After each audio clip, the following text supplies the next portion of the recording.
Good evening and welcome to the February 2023 meeting of the Penfield Library Board of Trustees. Thank you for joining us tonight. This is a public meeting and is being broadcasted on Penfield Public Broadcast and is available on YouTube afterwards. Do I have a motion to adopt tonight's agenda?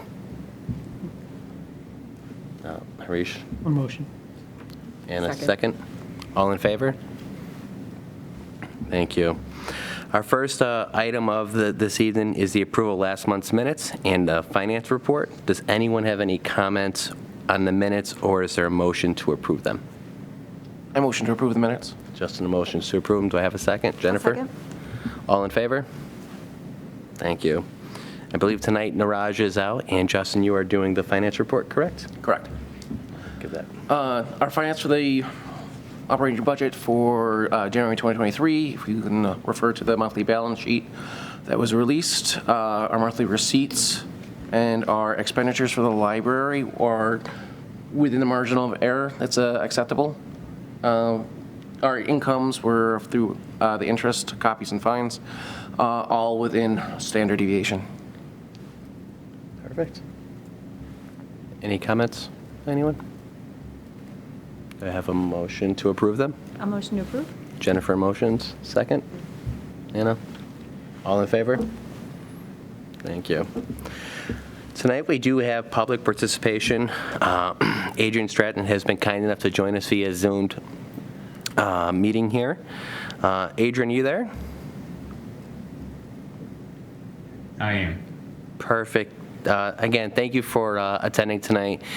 I know you had gone over our bylaws, and I just wanted to, again, thank you for doing that. And then if you can just kind of share, your findings and, kind of your background so we can understand your process. Sure, thank you. And thank you for having me. I will share a brief presentation once I'm able to do so. That gives you a little bit of background about who I am and my findings and review of your bylaws. So I'm still seeing that I'm disabled from sharing.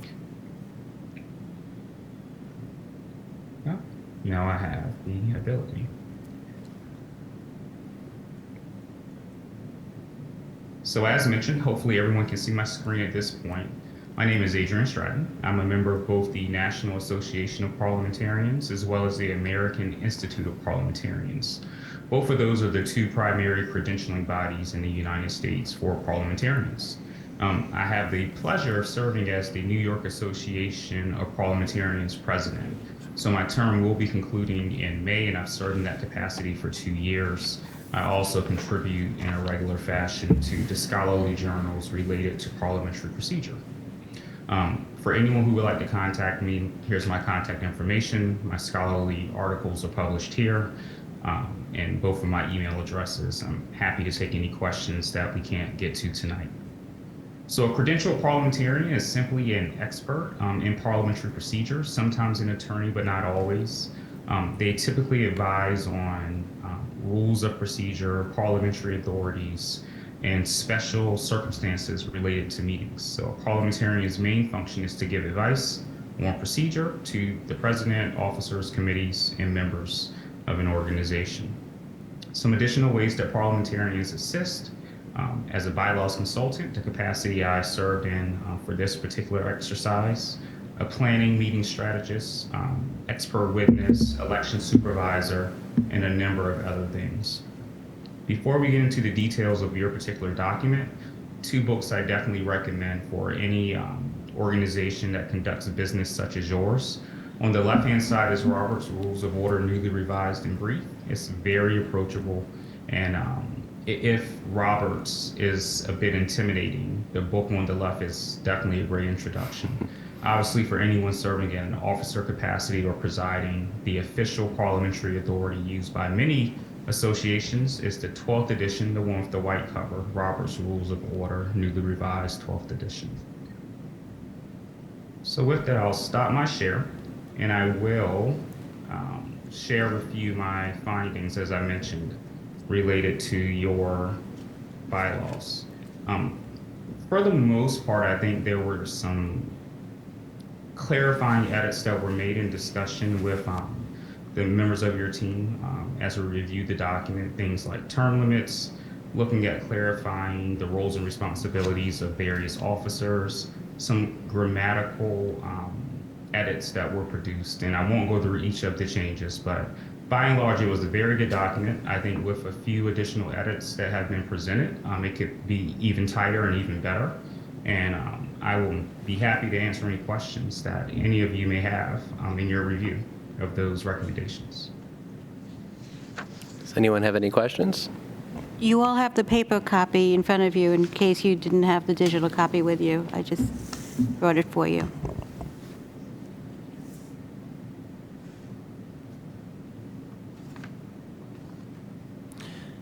Adrian, while some of us are reviewing the paper document that you sent, I know Judie, was unable to attend, and she was the connection here for us. She did have a question that she wanted me to address, and I'm not sure if it could be addressed by the bylaws. I think she emailed you as well. In terms of the board wanting to have virtual meetings like this for individuals or trustees who are traveling, and it appears that the town has some restrictions on that. Is that typical, or is I'm not sure if that is an issue, or what's your thoughts on that? Sure. So this has come up quite a bit due not only to the COVID-19 pandemic, but also coming out of that. Organizations out of convenience or necessity have migrated to virtual meetings. I would have to look at your specific town charter to see if there's a restriction, but for the most part, as long as there's no restriction that an organization must meet in person, they are allowed to meet virtually, as long as their bylaws authorize it. So unless there's a specific provision that says you have to show up in person or it's not a meeting, which there's a few exceptions in some places where that is the case for a variety of reasons. But I think for the most part in New York State, it's typically allowable as long as your bylaws state that it is allowable. And obviously you'll want to adopt other rules to handle the different scenarios related to virtual meetings. So if everyone's all virtual, that's one thing, but if you're hybrid, where a group of people are meeting in person and another group are meeting individually, it would require some additional consideration, not so much in your bylaws, but in your standing rules. Thank you.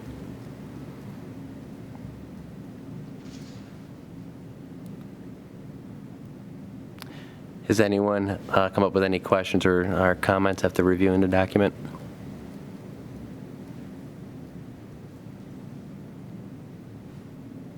No? Adrian, I think we don't have any additional comments or questions here. And again, I truly do thank you for joining us tonight. We were very grateful. Thank you for having me. You have my contact information if there's additional follow-up informally. And I wish you the best of luck in your meeting. Take care. Thank you so much. Bye-bye. Next up on the agenda tonight, Linda, our town liaison. Any report? Yeah. Well, we've been pretty busy. We finished all our priorities and goals from all the different department heads. That was all January into February. We've had a lot of conversation, of course, about the Clark House and what to do with it in the barn. That's a continuing conversation. We're doing good. We're plugging along. We don't have a meeting tomorrow night. I usually can tell you something about tomorrow night, but we don't have a meeting tomorrow night. So we're off a week. Yeah, that's unusual, right? But anybody have any questions or anything I can? With the Clark House, are there any projects that are gaining traction or things that are? Well, yeah, we the town board, we asked Bergman, which is our engineering consultant, to go ahead and with some tweaks. We had the Historic Preservation Board specifically had concerns about some of their report they had, but we the board, we want to see the estimate now with our changes to preserving the house, taking down the other two sections of the house that aren't historic, in the same vein as an 1832 home, and connect it to a lodge. We need a lodge in Penfield. We're so overbooked on the Dolomite Lodge and the Harris Whalen Lodge that that could be a way to help preserve the house by the funds that would come in for this nice big lodge that could be larger than what we have now, be in the hundreds versus, Dolomite, you can't go over 90 people. This one would be like 180 people. That could be really great for weddings and so on like that. So if we can preserve the house and do something as a lodge to benefit the citizens, that's where we're moving right now. And then there's that barn. Well, the barn, we're going to set up a committee because there's enough interest amongst the residents that what can we do with this barn? It looks like it's falling down on itself and doesn't have life to it, but there's some people who think that there could be some life to it, and there's some ideas. So we said, okay. So we're going to create a committee. Probably at the next meeting, we'll have a resolution to create the committee and then find people to fill it, but to talk about what one could do with the Clark Road barn. So those two things, they're interesting. They're active things going on. The pickleball courts, so we were going to go out to bid, but we're going to look into some more information now about that. But that would be on the Atlantic and Whalen corner, because that's a need of a lot of the senior community really wants dedicated pickleball courts that right now all the pickleball courts we have are shared with tennis courts, and that doesn't work for some people. So that there's a lot of activity going on about the Shadow Pines. It's so active right now with the disc golf course is very popular. Oh, and that's another thing. So that's something else. We did interview for Parks and Recreation Board. We used to have one. It really wasn't working out. This is about 12 years ago. The town supervisor decided to pull it, right? So Marie, one of her last things as supervisor was to recreate the Parks and Recreation Board. So we, the existing town board, we interviewed a lot of really good people, and we're going to have that's going to start up next month, and that too will be something to look at plans and things of that nature about where we're going with our parks and in our community. Fun. So, there's been, that just reminded me of myself. There's a lot going on. It just. Any more questions? I don't think I have any. Anyone else? Linda, thank you so much. Next up on our agenda, I believe Judie's out. Did anyone else in the communications team connect with the friends from the Public Library? I can do it. Has okay. Anybody else spoken to them? Okay. They are planning a special sale in May, children's and teen materials only. So if you have anything to donate now, it would be a great time. But they also are really looking for donations for their big sale in September. So just a reminder, the Friends do have special hours for large donations, but we at the library will take donations anytime that we are open at the circulation desk. Large donations are during their hours, but 3, 4, 5 bags even, we are happy to take at the circulation desk whenever we're open. So please consider donating your books, movies, puzzles, everything. Mm-hmm. Okay. And they are scheduled to have their annual meeting on March 23rd. Right. Or March 24th, excuse me. Do you know how long those meetings tend to last? Well, I was only at one, and it was a long time. It was like 2 hours, but you don't have to come for the whole thing. Okay.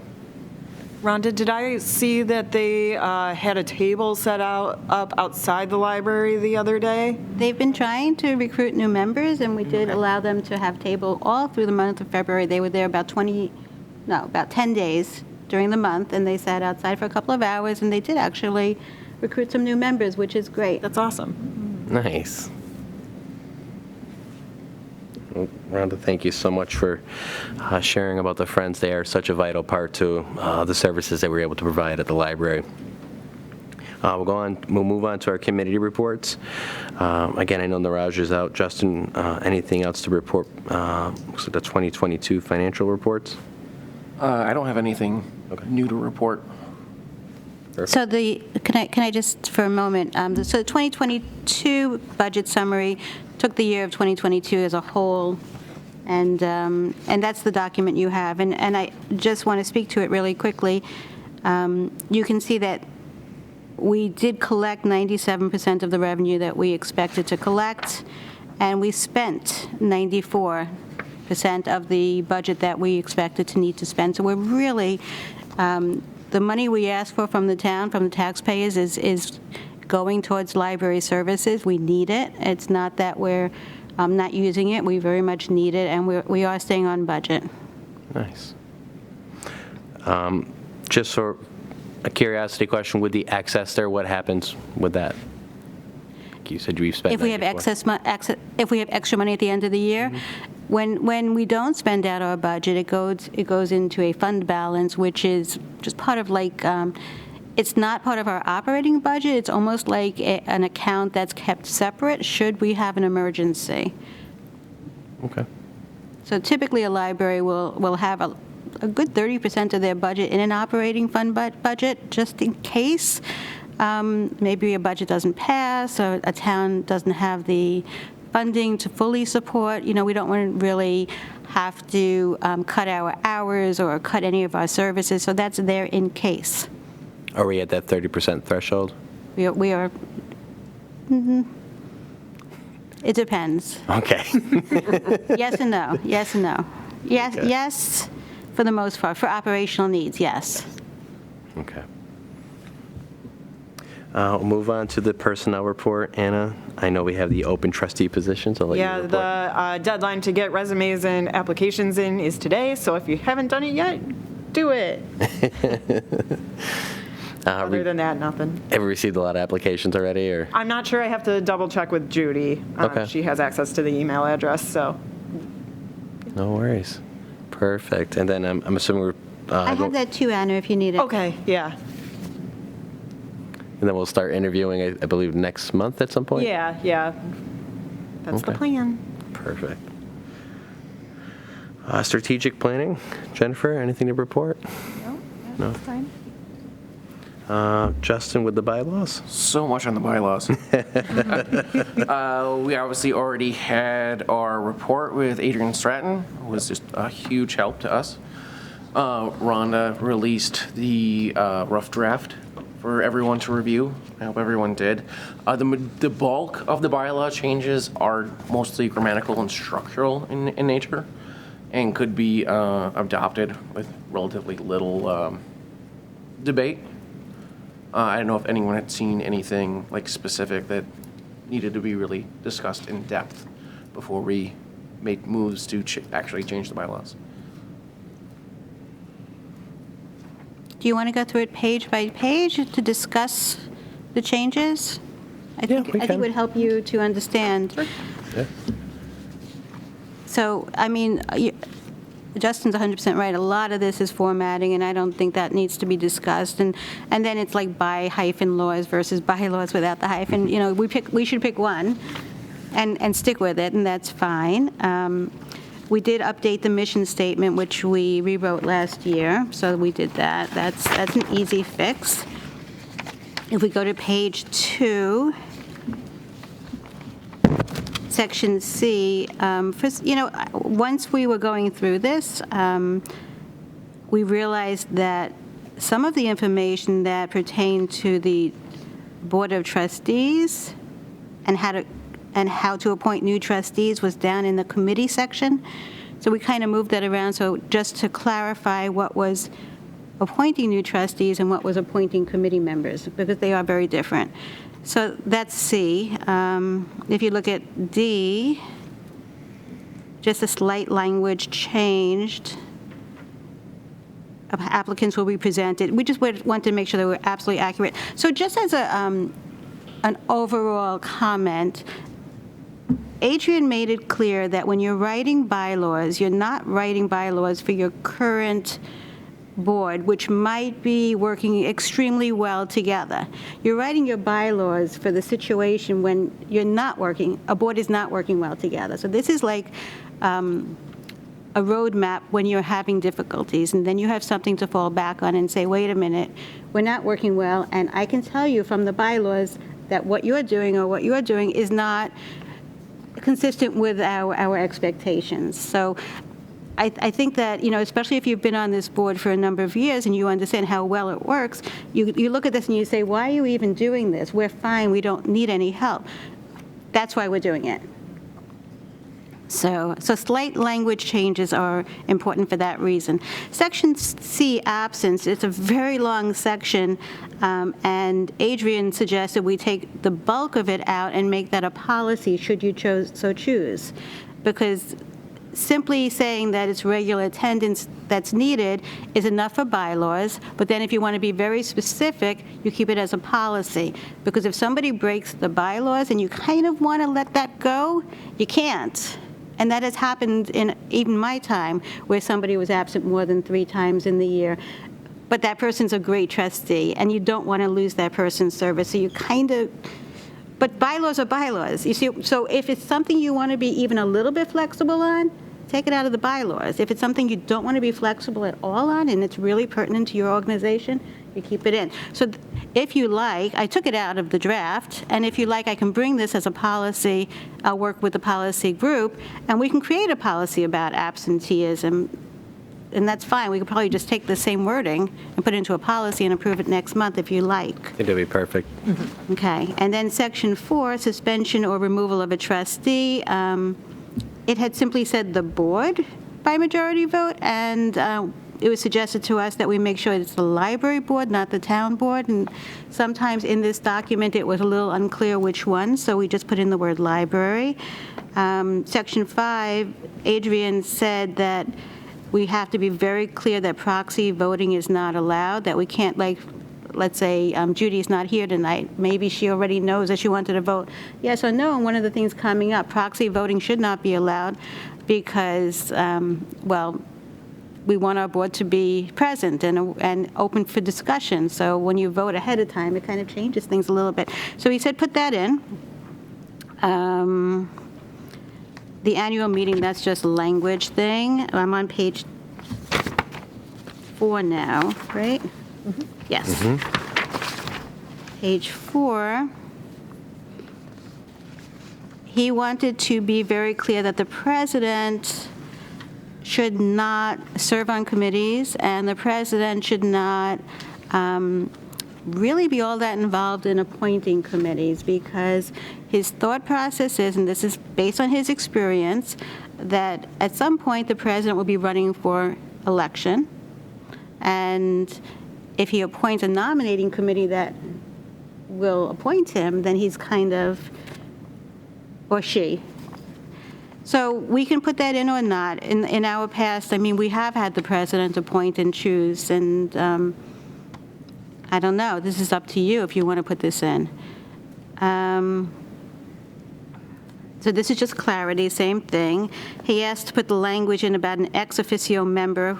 For me, the director being an ex officio member, meaning that I don't vote. I can talk, I can suggest, but I cannot vote. So we put that in. On page 5, and I did ask him, it says in the notes, it says that Judie and I were unsure of the expected edits, and it was just that he really wants to make it clear that the president should not be appointing. I don't know. And that's up to you. That would be a whole new concept. Page 6. Now, this is something we need to talk about because we have been asked by the town to change the time of our meetings from 7 p.m. to 6:30. And to do so, we would have in the past needed a bylaws edit, which you really don't want to go back to your bylaws too often. I mean, every 2 or 3 years you look at it and make sure that it's still valid, but you don't want to go back for little things. So he said take all the specifics out, so we took that out. We should vote, though, tonight if we want to switch to 6:30. Yes. So that's taken out. And then, I did give you that long explanation. I know Judie was upset, and I know several trustees are upset about having to be on TV and having to be recorded. And I know several trustees want to be back in the library having the board meetings there. And I totally get that. But whatever the town decides, however we decide to approach this, if we do go hybrid, as Adrian said, we can't just put it in the bylaws and go hybrid, but we have to follow these requirements for open meeting law. So I put them all there for you so that you understand them, should you want to go in that direction. And then there's a new section, the amendments. So we added that. But it was there, it just wasn't, we just moved it. So very small things other than the fact that the president cannot appoint, should not appoint. So this is just a discussion, we're not asking for a vote. Right. Oh, are you asking for a vote, Justin? Not yet. I was going to put forth, there's a couple ways we could approach it. We can, for like the minor stuff, we can do it line by line, like Rhonda just did. Like the bylaws, like going, using bylaws without the BYLAYWS. Instead, we can make those changes one at a time through individual motions, or we can accept it, all the changes as a whole. And that requires a lot more discussion. I don't know, how did we all feel about either going step by step through all the changes proposed in this draft, or accepting this draft as the final copy and approving it? Any thoughts by anyone? If we go line by line, can we approve some of them and table some of them, or do we have to do all of them? We can, if we go line by line, as far as what I understand, we can, any ones that we need more discussion on, we can table for the time being. Yeah, I don't think we would approve it until it's done, because we have a working bylaws document.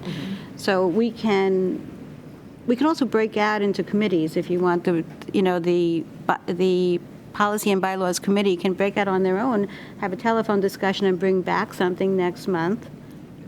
I think that makes more sense, because I think to go through, like you said, Rhonda, I don't think we would formally adopt it or approve it until it's all corrected, and it seems like if we're going to go through line by line now and then still have to discuss it again next month, I'm not sure why we wouldn't just wait and, wait until we have a finalized version that we've been able to discuss, everybody is in agreement, and then we move forward with voting. In my experience on this board, last year, the policy committee and I would meet before a board meeting, like a half an hour, and I would discuss, the draft like we just did now. We'd go through it. I'd retype it for the next month, and then that would be presented. And if you like, we can meet either on Zoom or on telephone, or you can come into the library, we can have a meeting, whatever works for this committee, and then we could bring that back. All right. Then I move that we table this discussion until the Bylaws Committee can meet with Rhonda and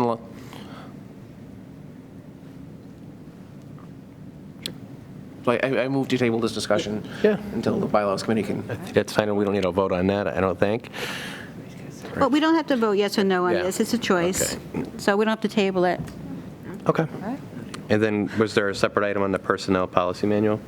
So so if you remember, I did present the personnel draft that the 2022 committee worked on back in December, and that was tabled till January, and then January we discussed it.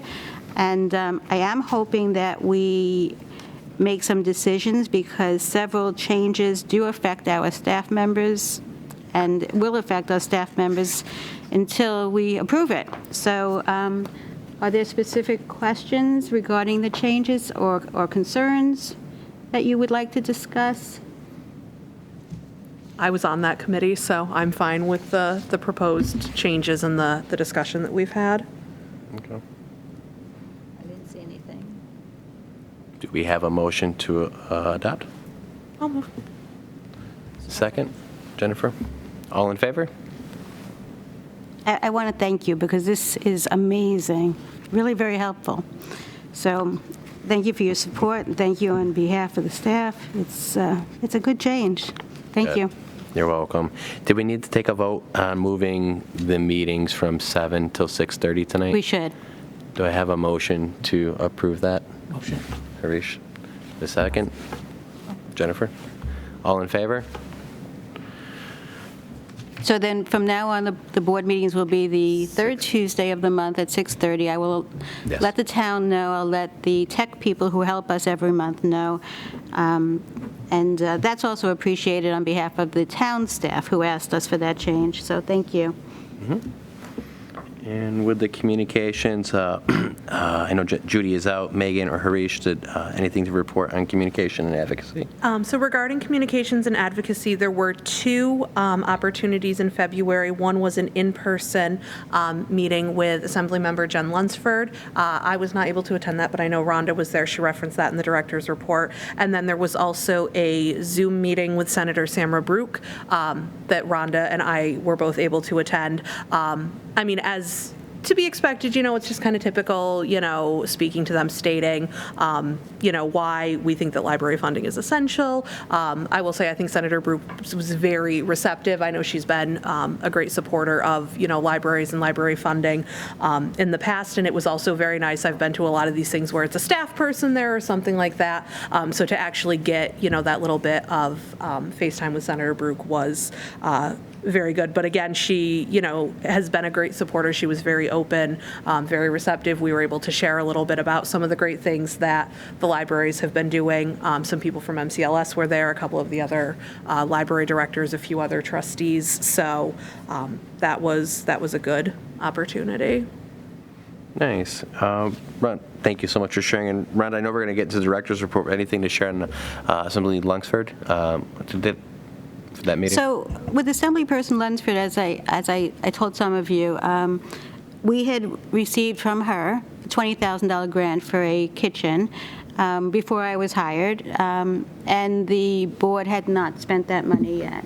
And when I came on, we looked at the space, and we started getting contractor estimates, and we thought, well, maybe we'll go for a construction aid grant and double this money. And then the wish list grew, and all of a sudden, instead of spending $20,000, we wanted to spend $94,000 to make the Ruth Braman Room what we really wanted it to be. But we only had $20,000. So if we had applied for a construction aid grant through New York State, we could have doubled that, but it would mean staying in that building for a solid 10 years and not getting any additional construction aid money for anything until that, we needed to know if we were going to stay in this building or not, because the potential was that perhaps we would get a new library building in 5 years, and perhaps then we would be applying for more like $1 million in construction aid from New York State. And why waste this small amount of money on a meeting room when we might need something much more substantial in the future? So we didn't apply for construction aid. We were kind of at a standstill. We had asked the town if we can get some funding. We didn't really get a solid answer. So do you want me to skip ahead to the Ruth Braman Room project right now? Because so Assemblyperson Lunsford said basically, well, the money was given to you in 2021. You can't, you have to spend it. It's preferable that you don't hold on to it for something in the future that we don't even have a date for. We need to build the kitchen. So we went back to the project, and I met with Acting Supervisor Debbie Drawer and Barbara Chertow, the town financial person, and Brett was supposed to come, but he had other obligations and he couldn't come. But basically, we looked at the room, and I said to Debbie, what are your thoughts? Are we going to get a new building? Are we going to stay in this building with some kind of major remodel?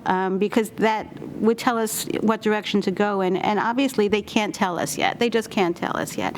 So then you take this room, and we only have $20,000, and I said to her, if we could just take this room and just build it up to basic meeting room standards, and that means painting the walls, repairing the old cement walls, some new carpeting, and of course doing the kitchen. That is part of our plan that we have the $20,000 for. Would the town be able to contribute some money towards this project so we can at least have a usable space for meetings? Mm-hmm. And she was open to the possibility, and she said that if the board wants to go in this direction, then yes, we can come to the working session, which is on March 22nd at 6:30, with our plan and request this funding from the town. It would probably come from the ARPA funding that they received last year. I don't know if we'll get it, but by paring this down and making it a possibility, I think we should try to get it. I do need your support, because if you think that we should go in this direction, as the spreadsheet shows, so it's basically our original dream plan without new lighting, without new electricity, because we have that in place, without the architectural element that we had put in to make it construction grant worthy. And then we also took out the new ceiling tiles, because the ceiling tiles aren't great, but they are working. So we just did like the real basics. So if yes, you think we should go in this direction and go before the town board, we need a vote, yes. Or we don't really need a vote. I need your support. I need to know what to do.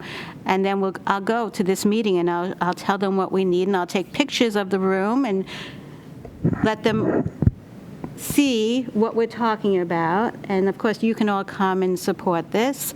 Or we can put this back on the drawing board and just spend $20,000 on the kitchen, which we need to do. What are your thoughts? I mean, I would say personally, especially right now, knowing, being between town supervisors, yes, I know we would all love a new building, but I don't think that holding off on making necessary improvements and repairs and things like that because we're just holding out that maybe we can get a new building doesn't seem to make a lot of sense. And I think, to the point, we were given this money quite some time ago. And I'm concerned, how is that potentially going to affect our ability to get things in the future if they're like, well, the last time we gave you money, you held on to it for 2.5 years. And I think anybody who has been in the Bremen Room can certainly attest to the fact that some of the upgrades we're talking about will be crucial. And I think particularly because it is town space, even if, let's say we do end up getting a new building at some point in the future, it's not like, oh, well, we just spent all of this money, now it's a waste. I mean, it's still certainly usable, town space. So I think, all things considered, I think everything that's going on, I would support. Let's see if we can get some additional funding from the town and try and move forward with that. Is my thoughts. Yeah, you definitely have my support, Rhonda. I think it makes sense to make that request from the town to get the additional funding at this time. What would we be able to do with just the $20,000 alone? Just the kitchen area? The $20,000 grant from Assemblyperson Lunsford was specifically for a kitchen. So that's what it has to be spent on. So we wouldn't be able to do carpet and all of You'd be able to do it in the kitchen, but I don't know if you'd want carpet in the kitchen. Right.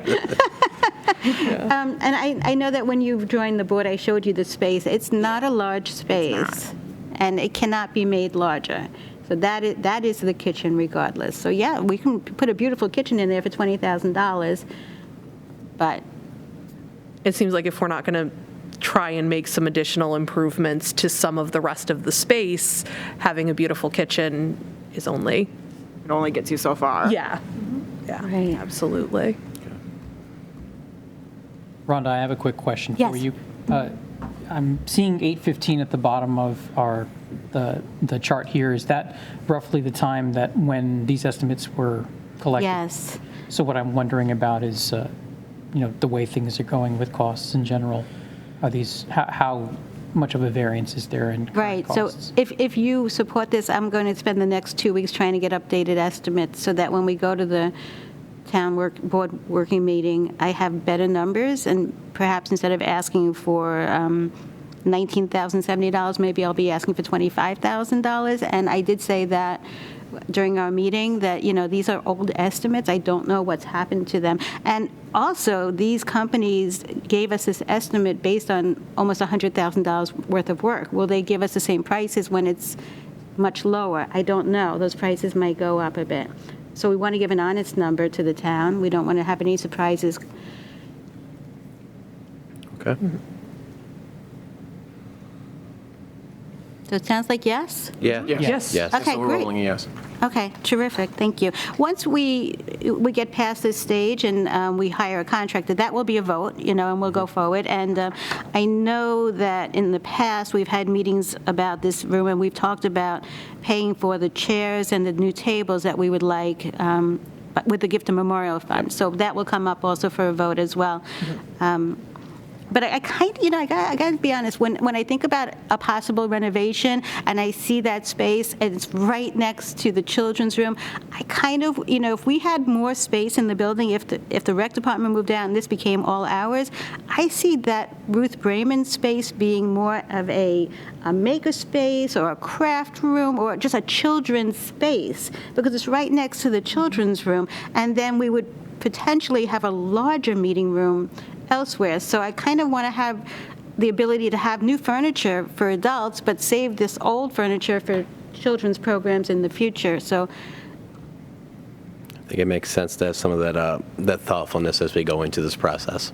right, but we don't want to waste any taxpayer funding. We want to make sure everything is being used. Absolutely. I know we kind of jumped around there. Rhonda, was there anything, would you like to go to the director's report? I'm sorry, we're kind of going back there. So I do want to point out that our spring author events funded by Senator Brooke, oh my God, we're so excited about these events. So March 18th, in the Ruth Brayman room at 1 o'clock, we're inviting kids who are 8 to 12, maybe 7, maybe 13, to come see Linda Sue Park.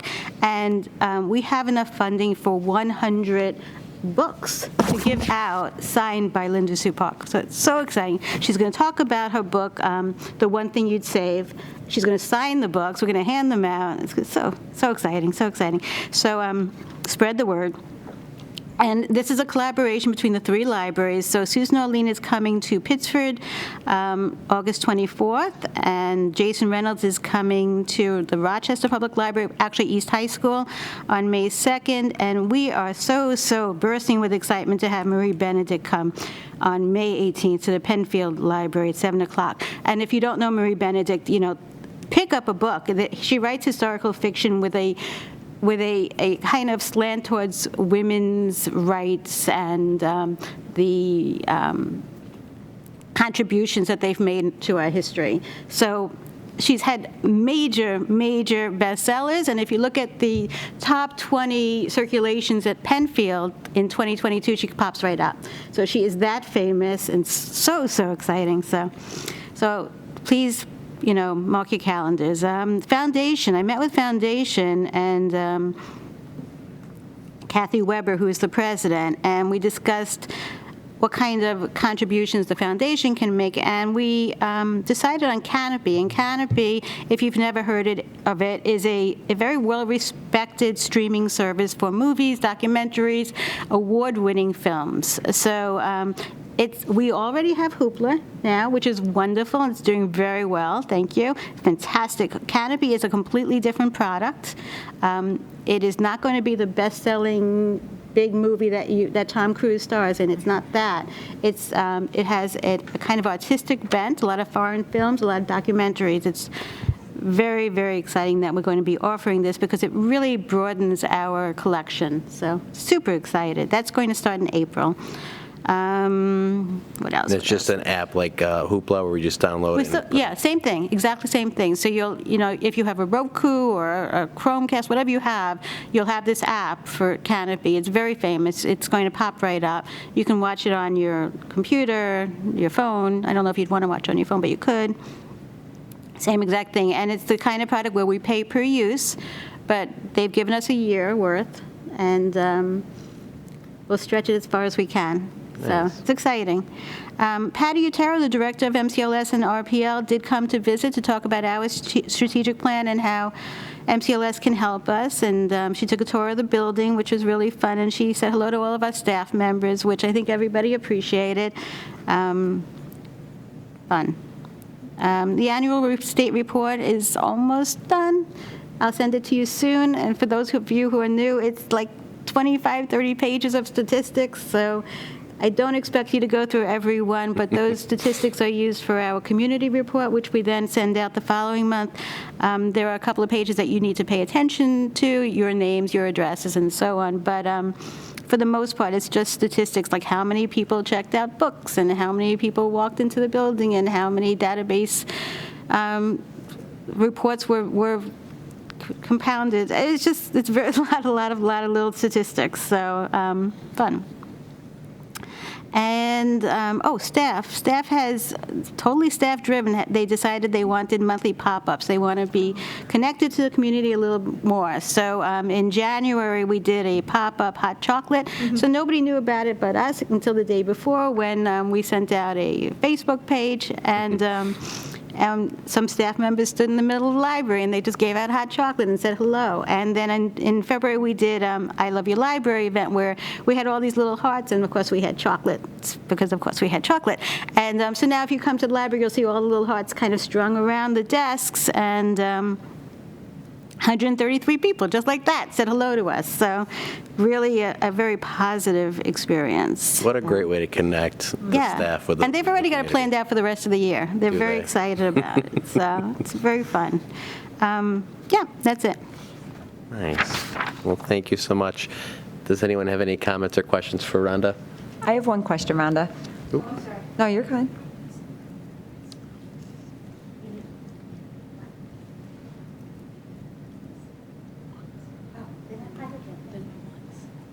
Yes, hi. Sorry. You're fine. When, for the Linda Sue Park visit. Yes. You said that there will be 100 books that given away. Is it going to be limited to 100 children? Well, we can't get more than in the Ruth Raymond room, a max is 100 people anyway. yeah. Okay. So in the publicity, if you see, you have a flyer, I know, but we are asking siblings and parents or guardians to stay in the story time room so that we have maximum capacity for those of the correct age. Okay. And those of the correct age will get, the first 100 will get the books. I don't think we're going to get 100. It's really hard to get 100 kids ages 8 to 12 to a program.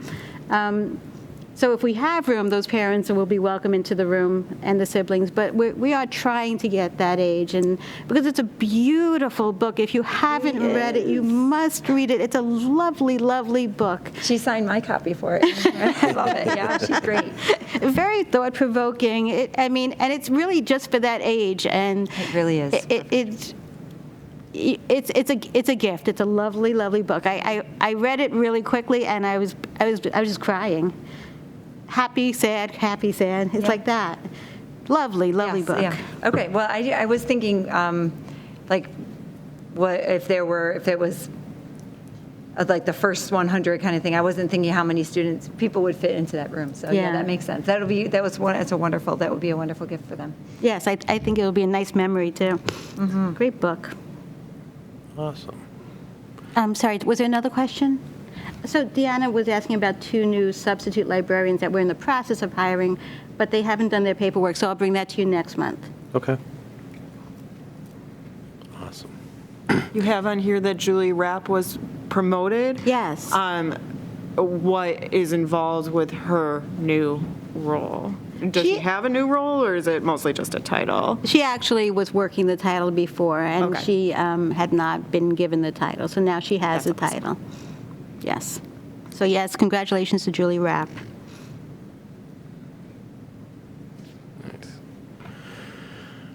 I think that concludes the director's report. Under the unfinished business, I will have to fall on the sword here. I did not get you the information for the rocking chair for the Holley donation. I will get that to you Okay. for the next meeting. That's Sorry. totally fine. Okay. And again, if you don't want to go with the rocking chair, we have other ideas, just let me know. Yes, ma'am.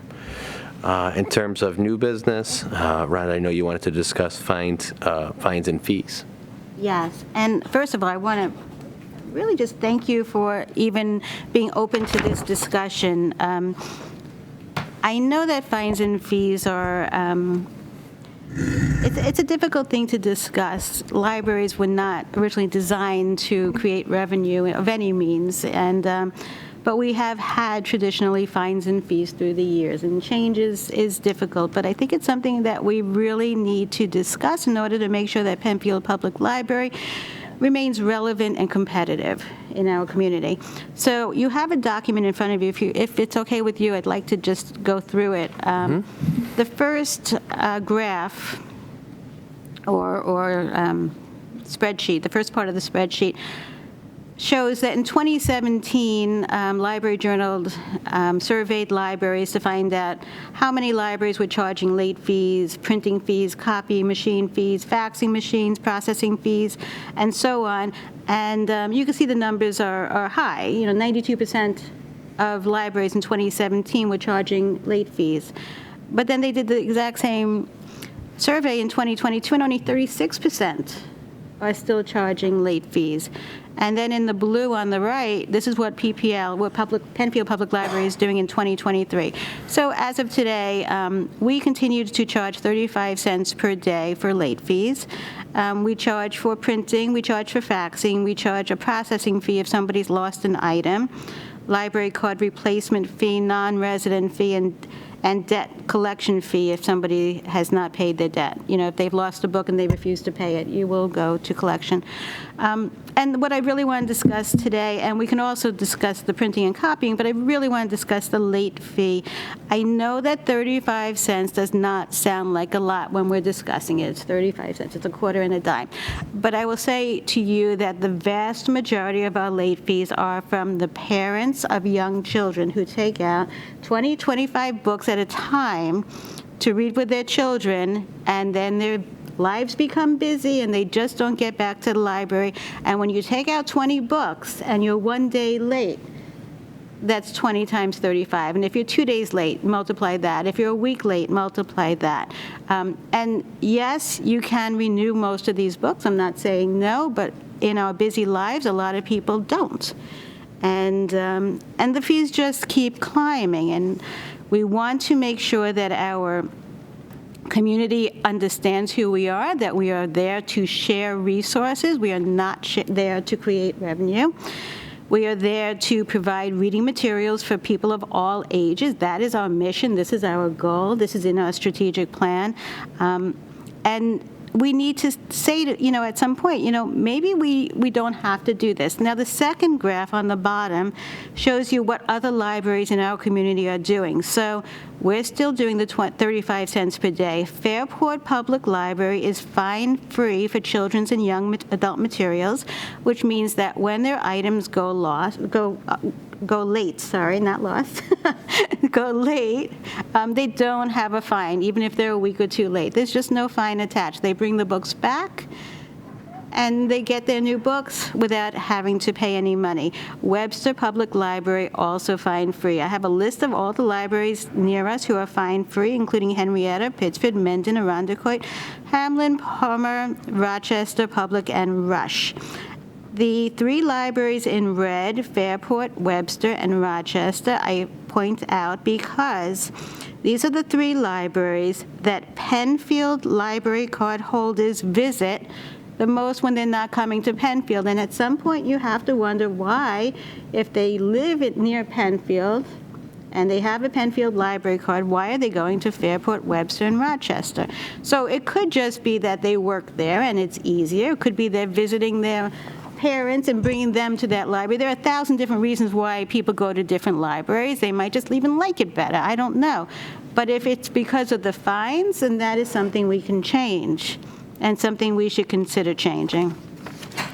On the next page, I give you all of the reasons in favor of eliminating or reducing fines. And you've got the whole list here. Improve customer service, community goodwill, commitment to equity and inclusion, balancing the collection. So e-materials, which now, at this point, if you go onto Libby or you go onto Hoopla or soon Canopy, you're not going to ever get a late fine, ever. And right now, e-materials are 15% of our circulation. And that's a very large number. So those people might be going to e-materials because they never have to pay late fines. But we're still buying all the books. We have to have both now, but books are way better value because they don't disappear after 15, 20 circs. I'd rather put the money in the physical collection if we possibly can. So it would also increase circulation. It would increase literacy rates. It's very unfortunate when there's a disagreement between library staff and patrons over money. Very disagreeable. Nobody likes to do it, and this would reduce that possibility. We have staff spending quite a good deal of time talking to people on the phone about their fines and trying to talk them down because they're so angry. We wouldn't have to do that. There's the competition. There's the growing trend in libraries across the country. We don't want to be left behind. And then there's our mission statement, our vision statement, and our statement of values, which I list for you. On the other side, why wouldn't we eliminate or reduce fines? Well, we need revenue. We definitely need revenue. You saw, based on 2022, how much we needed and how much we spent. That's based on fines. And then there's the idea that patrons should be held accountable. That is a responsibility, perhaps a moral responsibility, because we buy a book and we want it to go out. Let's say we buy a brand new book for, let's say, $20. We want it to go out. That first year it's a bestseller. We want it to go out 8 times. If somebody's keeping it longer, will it go out 8 times? Probably not. It'll probably go out more like 6 times, maybe. I will tell you that for the most part, the libraries who go fine-free are happy they've gone fine-free. Nobody in Monroe County is talking about going back. They're happy with their choices. I have for you what happens when somebody does not return the item. There's the description of what happens. They can't lose the item and not be fined. If they lose the item, if it goes beyond a certain point, they have to pay for the item. So that stays in place. You have the revenue on page 3 of how much we actually earn. And you can see that each and every year since the pandemic, it is not what it used to be. We're not earning as much as we used to. And in fact, in 2023, we only budgeted for $25,000 in fines. And in 2022, we budgeted for 40, but we just knew it wouldn't come, so we didn't budget for it. It is going down regardless of whether we change this or not. I have ideas of how we can generate income to cover the loss. And then there's the compromise, if you kind of like in between, you would love to do this, but how do we do this? There's the option of reducing fines, which is a possibility, and I have done that in another library, and it went well. It's an option. Thoughts, questions, comments? I have one thing to add to this. I'm a librarian, a school librarian in Webster, and we are half in Penfield and half in Webster, my school. And we brought our kids to the Webster, one of the grade levels of the Webster Public Library for a field trip. And one of the things where the kids were each able to get one item checked out. And I had parents who did not want their children to check out anything because they were worried about what if we don't get it back in time. They didn't want to pay the fees. So when I went back to them and told them that Webster does not charge fees for overdue materials, they changed their mind, and every student was then able to get something. So I think it really is on the minds of parents. Like you said, that's a firsthand account of families who were concerned about that. Yeah, I would absolutely, at a minimum, support for children and young adults getting rid of the fines. Having been that parent, as you mentioned, Rhonda, who takes 20, 25 picture books out because they don't take that long to get through, and then you get busy and you got caught up at work, and 2 or 3 days, 35 cents, 20 books, that does add. I have been shocked sometimes at going up and seeing what the fines are. So, and I think that's a great point. That yes, when we're looking and saying how can we make ourselves, the preferred library, if you're equidistant between Penfield and Webster, and while there's not any late fees at Webster, but there are at Penfield, that could very well, as you said, Rhonda, there may be a million other factors, but that could certainly be a contributing factor. So, I'm open to, discussion about the adult fees as well, but certainly at a minimum, I would be in support of looking at the children and the young adult materials.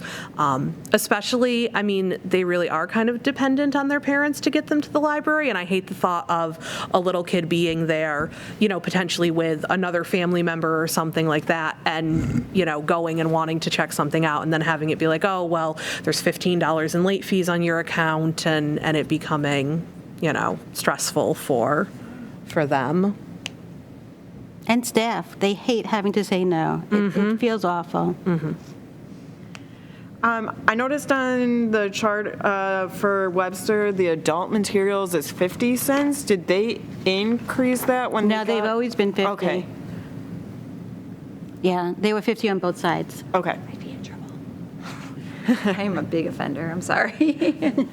And that's too high. Honestly, Yeah. I personally think 35 cents is too high. Oh, yeah. I would love to lower that for the adults as well. And you got to don't think about the able adult. Think about the adult who's older, who can't get out in the Limited bad weather. transportation. Or, those are the people that, you really worry about. And they do get nervous, and we get calls every day, is there anything we can do? And most of the time, we can renew an item if they call, but if it's a newer item, we can't. If there's a hold on it, there's nothing we can do about it. We can't put a stop on a hold to let somebody have another 2 days. The system won't let us. So it's going to go into money.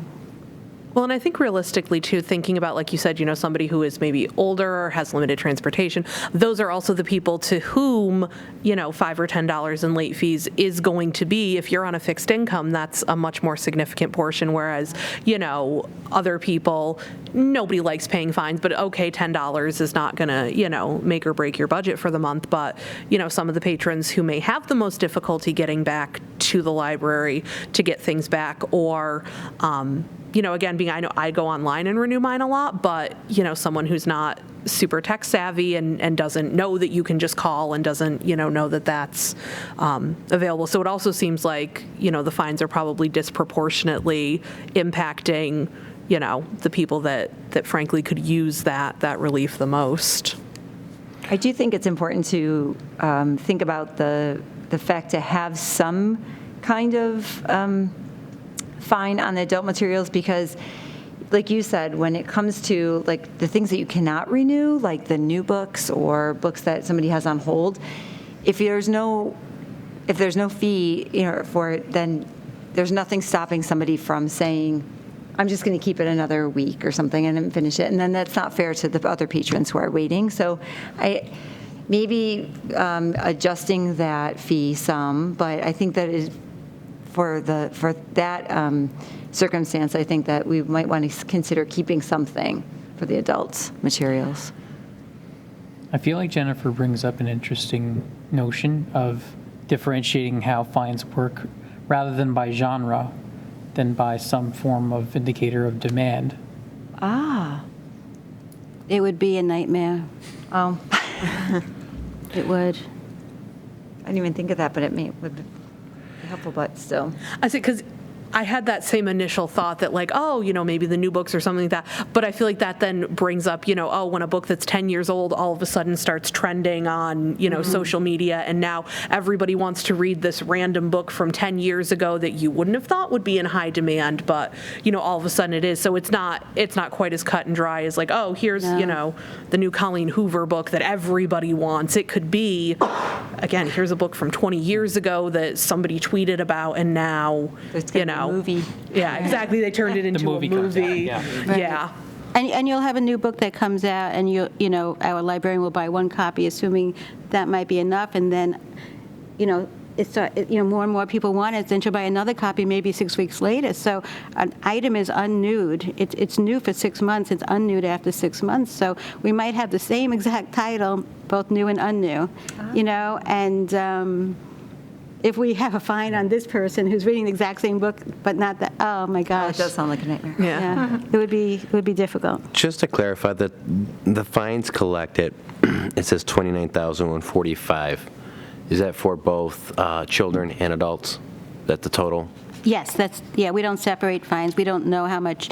I know that about 75% of the fines are children's, only from talking to our staff. There's no way for us to actually differentiate. It just goes in the cash register, it's fine. Do we currently have any kind of a grace period where if it's returned within X number of days after it's due? Because that would be, and again, I don't know logistically if that would be even in the computer system too much of a. So if you can put your books in, let's say Monday night, and they're due Monday, it'll be fine, because Tuesday morning, everything that we pick up is predated from the day before at 9 a.m., but after 9 a.m., it'll be late. Okay. So if we did a grace period, we wouldn't be able to track anything. We wouldn't know it's back on the shelf. Mm-hmm. And we need to know it's on the shelf, so couldn't do that. And, you mentioned we're kind of like in the middle between Fairport and Webster, and if we're thinking of this as not just a library, but also just as a business, our competitors are are dropping their price. They've gone to free for the children. That puts us in a situation where to be competitive, we have to kind of match them, unless we're going to have this amazing experience at the library, which without the proper resources, we're not going to be able to provide to justify that fee. We probably have to, consider what our competitors are doing to use language like that. And also on the flip side, if we're charging 35 cents and it looks like Fairport is 35 cents and Webster is 50 cents, do we then analyze that adult one and say, do we lower that at this time to put ourselves in a more competitive situation with them? If 75% of the fines are coming from children, we're not generating a lot of income for our overall budget from the adults, but it could be a selling point of, hey, let me pick Penfield because We have it's the lowest fines yes, for could adults. be something to Henrietta is consider. fine free for everything, and Rochester Public is voting on it this month or next month. They want to go fine free for everything as well. I'm not advocating that, honestly. You know, my personal opinion is children in YA would be great. I'd like a lower than 35-cent fee for adult, but I also feel that we do invest in these books, and we do want them to be shared as much as possible. In the adult books, I think, there is that a little bit of the, I feel, and that's just my personal thing, and I'm not saying that. I also think Other with adult directors books, don't you're much more disagree, likely but- to have that, here's the new bestseller, here's the new that, I really want to get to. Whereas, again, with children's books, maybe when you get into young adult, you have a little bit of that, but, there's not as much hot demand, like, oh, this is the hot new children's book that, there's going to be. I mean, I know I've gone to place holds on things, and it's like, you're hold number 37. And I'm like, okay, I guess I'm just going to buy it because. Don't say that. I would say, honestly, I really think that we should consider going fine-free for children, because for another reason as well, thinking that our patrons, think about where we are and are right in the middle of all of those libraries or part of our community are all fine-free. So many of them are fine-free. It's also going to be confusing for some of our patrons who might check out books and then, well, I have some books from Fairport, some books from Webster, some books from Penfield, and only some of them have fines, and then that might get confusing as well. And so to make it just a little bit easier, a lot of these libraries that are part of our larger community over here on the east side are already fine-free. I think that would make it just a little more convenient for families.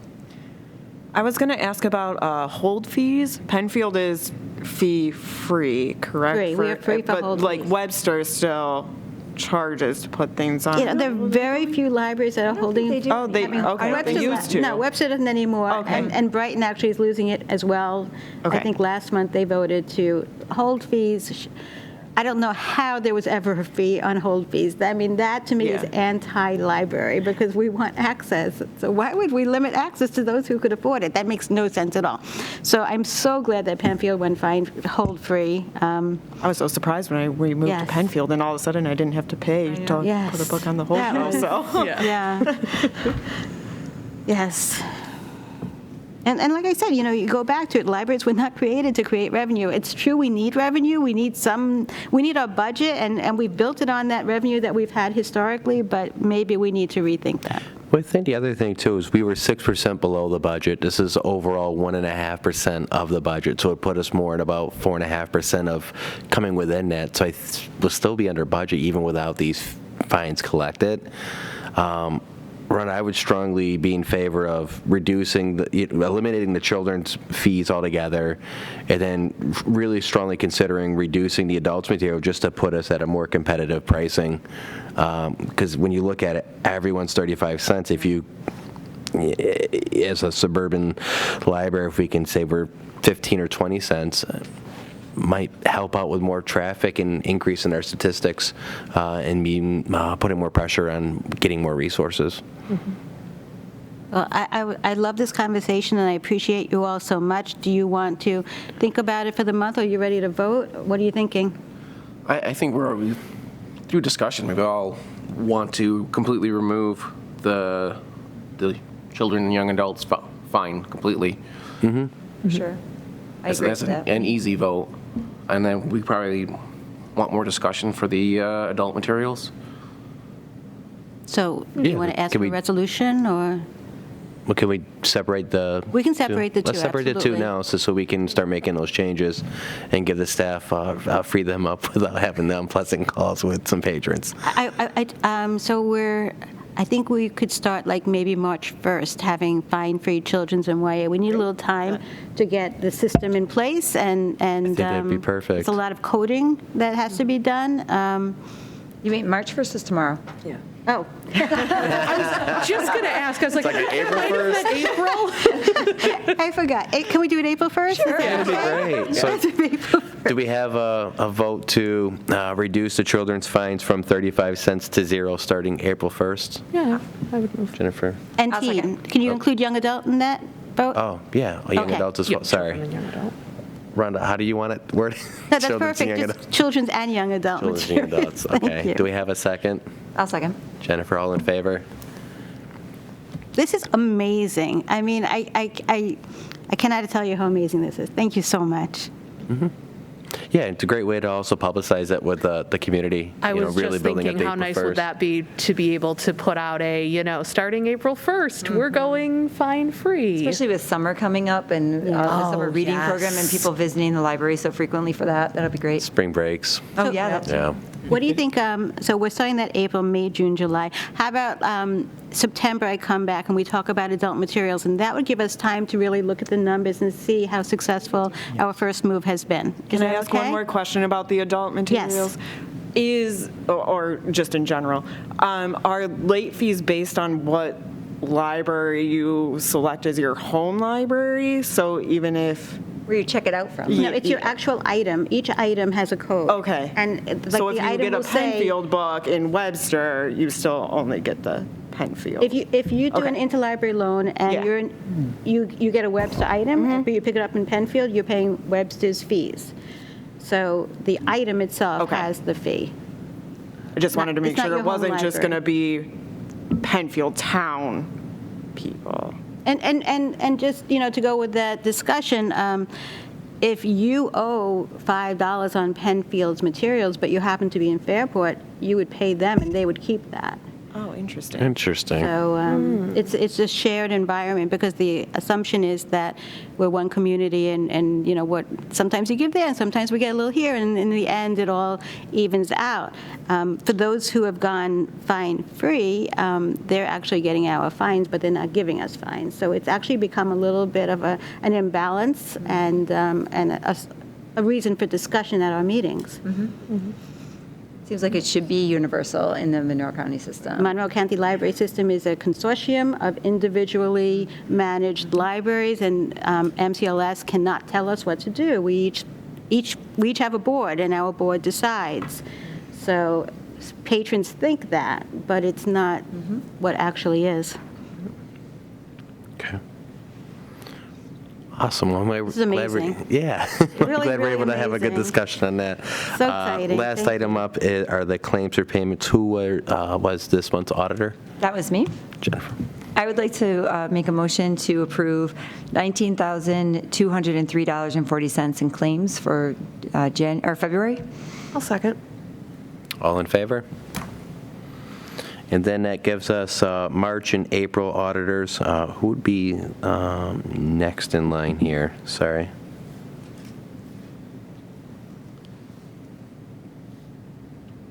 Harish, I think. Harish? Harish is next. Harish would be March. Okay. And then April would be, sorry. Neeraj doesn't do it. That'd be Anna? Am I doing that correctly? I think so. Okay. Sorry. Are there any additional comments or questions from anyone? Do I have a motion to adjourn this meeting? A motion. Jennifer, do I have a second? Second. Justin seconds. All those in favor? And with that, we adjourn the meeting.